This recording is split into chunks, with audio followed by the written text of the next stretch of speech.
Hi hello வணக்கம் நண்பர்களே, welcome to channel Abhinaya Tamilarasi. இன்றைக்கி நம்ம பார்க்க போகிற ரெசிபி என்ன அப்படின்னு பார்த்தீங்கன்னா, ஒரு சூப்பரான டோனட் ரெசிபி தான் இன்றைக்கி நம்ம பார்க்க போகிறோம். எக், ஈஸ்ட் எதுவுமே யூஸ் பண்ணாமல் வீட்டில் இருக்க பொருள் வச்சு எவ்வளோ சூப்பராக ரொம்ப சீக்கிரமாக டோனட் செய்யலாம் அப்படின்றத நம்ம இன்றைக்கி பார்க்க போகிறோம். வாங்க இப்போ எப்படி செய்யலாம் அப்படின்றத பார்க்கலாம். ஃபஸ்ட்டு இந்த மாதிரி ஒரு பாத்திரம் எடுத்துக்கோங்க. அதில் 2 கப் அளவுக்கு மைதா மாவு சேர்த்துக்கோங்க. 2 கப் அளவுக்கு மைதா மாவு சேர்த்த பிறகு மிக்ஸி ஜாரில் நல்லா பொடி பண்ணி வச்சிருக்க சர்க்கரையை சேர்த்துக்கோங்க. நல்லா நைஸாக பொடி பண்ணிக்கோங்க. சர்க்கரை மைதா மாவு சேர்த்த பிறகு கை வச்சு நல்லா கலந்து விட்டுக்கலாம்.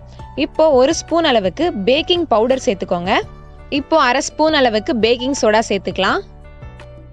1 ஸ்பூன் அளவுக்கு நெய் சேர்த்துக்கோங்க. நெய் இல்லை அப்படின்னா ரீஃபண்ட் ஆயில் சேர்த்துக்கோங்க. பட்டர் சேர்த்துக்கிட்டீங்க அப்படின்னா இன்னமும் நம்மளுக்கு நல்லா சாஃப்டாக கிடைக்கும். நெய் சேர்த்து நல்லா கை வச்சு கலந்து விட்டுக்கலாம். நல்லா மிக்ஸ் பண்ணி விட்டுக்கோங்க. கை வச்சு நம்ம போட்ட நெய், பேக்கிங் பவுடர் எல்லாமே நல்லா சேர்த்த பிறகு ஒரு சின்ன பிஞ்ச் அளவுக்கு உப்பு சேர்த்துக்கோங்க. உப்பு நிறைய சேர்க்கக்கூடாது, ஒரு சின்ன பிஞ்ச் அளவுக்கு சேர்த்து நல்லா கலந்து விட்டுக்கோங்க. இப்போ எல்லாத்தையுமே சேர்த்து கலந்து விட்ட பிறகு தயிர் கொஞ்சம் கொஞ்சமாக தயிர் ஊற்றி நம்ம நல்லா பிசைஞ்சு எடுத்துக்க போகிறோம்.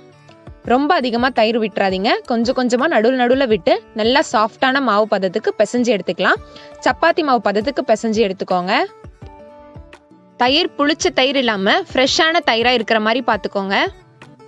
இந்த மாதிரி நல்லா சாஃப்டான பதத்துக்கு மாவை நல்லா பிசைஞ்சு வச்சுக்கலாம். இப்போ நம்ம பிசைஞ்சு வச்ச மாவு மேலே 1 ஸ்பூன் அளவுக்கு நெய் விட்டு கை வச்சு இந்த மாதிரி லேசாக தடவி விட்டு அதை 30 to 40 நிமிஷம் வரைக்கும் நம்ம அப்படியே விட போகிறோம். ஒரு துணி இல்லைனா ஏதாவது ஒரு தட்டு போட்டு நல்லா டைட்டாக மூடி வச்சிருங்க. இப்போ பார்த்தீங்கன்னா 2 பவுல் எடுத்திருக்கோம். 2 பவுலில் பார்த்தீங்கன்னா 2 டைரி மில்க், 2 மில்கி பார் எடுத்திருக்கேன். டார்க் சாக்லேட் 1, ஒயிட் சாக்லேட் 1க்காக நம்ம இப்படி எடுத்திருக்கோம். மார்க்கெட்லலாம் பார்த்தீங்கன்னா குக்கிங் சாக்லேட் அப்படின்ட்டுனே தனியாக விற்கிது, குக்கிங்க்குன்னே சாக்லேட் தனியாக விற்கிது. அது கூட நம்ம வாங்கி யூஸ் பண்ணிக்கலாம். அது நம்மளுக்கு ஈஸியாக கிடைக்காது அப்படின்றதுனால நான் இந்த மாதிரி வாங்கி யூஸ் பண்ணியிருக்கேன்.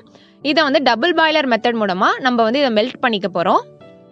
இப்போ நம்ம எடுத்து வச்சிருக்க டார்க் சாக்லேட், ஒயிட் சாக்லேட் ரெண்டுத்துலையுமே 1 ஸ்பூன் அளவுக்கு நெய் விட்டு நல்லா உருக்கி எடுத்துக்க போகிறோம். சாக்லேட் நல்லா உருக்கி எடுத்து வச்ச பிறகு நம்மளோட மாவை நம்ம நல்லா திரட்ட ஆரம்பிச்சிடலாம்.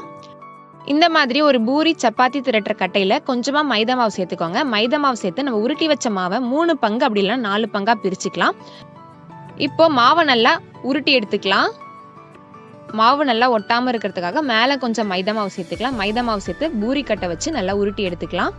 ரொம்ப மொத்தமாக இல்லாமையும் ரொம்ப மெலிசாக இல்லாமையும் நம்ம நல்லா உருட்டி எடுத்துக்க போகிறோம். எல்லா சைடுமே ஈவனாக இருக்க மாதிரி சமமாக உருட்டி எடுத்துக்கோங்க.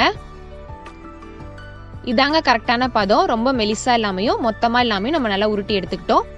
இப்போ பார்த்தீங்கன்னா இந்த மாதிரி ஏதாவது ஒரு கப்போட மூடி வச்சு நம்ம டோனட் ஷேப்புக்கு இதை கட் பண்ணி எடுத்துக்கலாம்.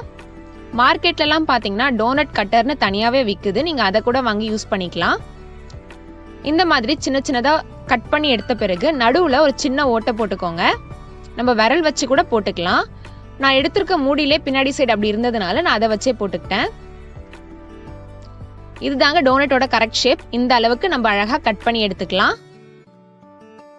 நம்மளுடைய எல்லா டோனட்டையுமே இதே மாதிரி அழகாக கட் பண்ணி ஒரு பிளேட்டில் எடுத்து வச்சுக்கலாம். இப்போ பொரிக்கிறதுக்கு ரெடியாக இருக்கு. இப்போ அடுப்பு ஆன் பண்ணிக்கோங்க. அடுப்பில் ஒரு கடாய் வச்சுக்கோங்க. கடாயில் பொரிச்செடுக்கிற அளவுக்கு எண்ணெய் விட்டுக்கோங்க. எண்ணெய் நல்லா சூடாய் வந்த பிறகு ஒரு டோனட்டை அதில் போட்டு நல்லா பொன்னிறம் ஆகிற வரைக்கும் பொரிச்சு எடுத்துக்கலாம். எண்ணெய் நல்லா சூடான பிறகா ஒரு டோனட் சேர்த்து பொரிச்சு எடுத்துக்கோங்க. அதுக்கு முன்னாடியே சேர்த்திங்க அப்படின்னா நம்மளோட டோனட் நல்லா எண்ணெய் குடிக்க ஆரம்பிச்சிடும். அதே மாதிரி அடுப்பை மீடியம் ஃப்ளேமில் வச்சுக்கோங்க. ரொம்ப ஹை ஃப்ளேம்லையோ இல்லை லோ ஃப்ளேம்லையோ வச்சுக்காதீங்க. இப்போ பார்த்தீங்க அப்படின்னாலே தெரியும் நம்மளோட டோனட் எல்லாமே அழகாக கோல்டன் ப்ரௌனில் சூப்பராக ரெடி ஆயிடுச்சு. எவ்வளோ அழகாக பெருசாக இருக்குது பார்த்தீங்களா? இதே மாதிரி நம்ம எல்லா டோனட்டையுமே செஞ்சு எடுத்து வச்சுக்கலாம். இப்போ நம்மளோட டோனட் எல்லாமே அழகாக பொரிச்சு எடுத்துட்டோம். இப்போ நம்மளோட டோனட்டுக்கு தனித்தனியாக நம்ம கோட்டிங் கொடுக்க போகிறோம். சுகர் கோட்டிங் தனியாக, டார்க் சாக்லேட் கோட்டிங் தனியாக, ஒயிட் சாக்லேட் கோட்டிங் தனியாக செய்ய போகிறோம். அது எல்லாமே சிம்பிள் தான். இப்போ நம்மளுடைய சுகர் கோட்டிங் எப்படி அப்படின்னு பார்த்தீங்கன்னா, நம்மளோட டோனட் சூடாக இருக்கும் போதே அதை பவுடர் சுகரில் லைட்டாக பரட்டி எடுத்தோம் அப்படின்னா நம்மளுடைய சுகர் கோட்டிங் ரெடி ஆயிரும். அடுத்து பார்த்தீங்கன்னா இதே மாதிரி நம்மளோட டார்க் சாக்லேட்டை நல்லா மெல்ட் பண்ணி வச்சுருக்கோம். நல்லா உருக்கி வச்ச டார்க் சாக்லேட்டில் ஒரு டோனட் எடுத்து ஒரு சைடு மட்டும் இதே மாதிரி போட்டு எடுத்துக்க போகிறோம். இதே மாதிரி நம்மளோட டார்க் சாக்லேட்டில் ஒரே ஒரு டோனட்டை இதே மாதிரி செஞ்சு எடுத்த பிறகு அதை வந்துட்டு ஒரு பிளேட்டில் வச்சுக்கோங்க. இப்போ பார்த்தீங்கன்னா பவுடர் சுகர் நம்ம தனியாக எடுத்து வச்சுக்கலாம். அந்த பவுடர் சுகரை லைட்டாக மேலே இந்த மாதிரி தூவி விட்டுக்கோங்க. பார்க்க அழகாக இருக்கும். உங்களுக்கு பிடிச்ச மாதிரி டோனட்டை அழகாக டெக்கரேட் பண்ணிக்கோங்க. எந்த மாதிரி வேணாலும் நம்மளோட டோனட்டை டெக்கரேட் பண்ணிக்கலாம். அது எல்லாமே நம்மளுடைய க்ரியேட்டிவிட்டி தான். அவ்வளோதான், நம்மளுடைய டார்க் சாக்லேட் கோட்டிங் ரெடி ஆயிடுச்சு. சாக்லேட்டை ரொம்ப மெல்ட் பண்ணிக்காதீங்க, ஓரளவுக்கு மெல்ட் பண்ணிக்கோங்க, அப்போ தான் கரெக்டாக இருக்கும். இதே மாதிரி சாக்லேட்லாம் ஆட் பண்ணி டோனட் செஞ்சு உங்கள் வீட்டில் இருக்க குட்டீஸ்க்கு கொடுத்தீங்க அப்படின்னா ரொம்ப விரும்பி சாப்பிடுவாங்க. இந்த டோனட் எல்லாமே மறக்காமல் உங்கள் வீட்டில் ட்ரை பண்ணி பாருங்கள். அடுத்து பார்த்தீங்கன்னா நம்ம ஒயிட் சாக்லேட்டை மெல்ட் பண்ணி வச்சுருக்கோம். நம்ம எடுத்து வச்சிருக்க டோனட்டை ஒயிட் சாக்லேட்டில் இதே மாதிரி போட்டு எடுத்து வச்சுக்கலாம். அதுக்கப்புறம் பார்த்தீங்கன்னா நான் பிளாக் சாக்லேட் வச்சு இதே மாதிரி டெக்கரேட் பண்ணியிருக்கேன். உங்களுக்கு பிடிச்ச மாதிரி நீங்கள் டெக்கரேட் பண்ணிக்கோங்க. அவ்வளோதான் நம்மளுடைய ஒயிட் சாக்லேட் கோட்டிங்.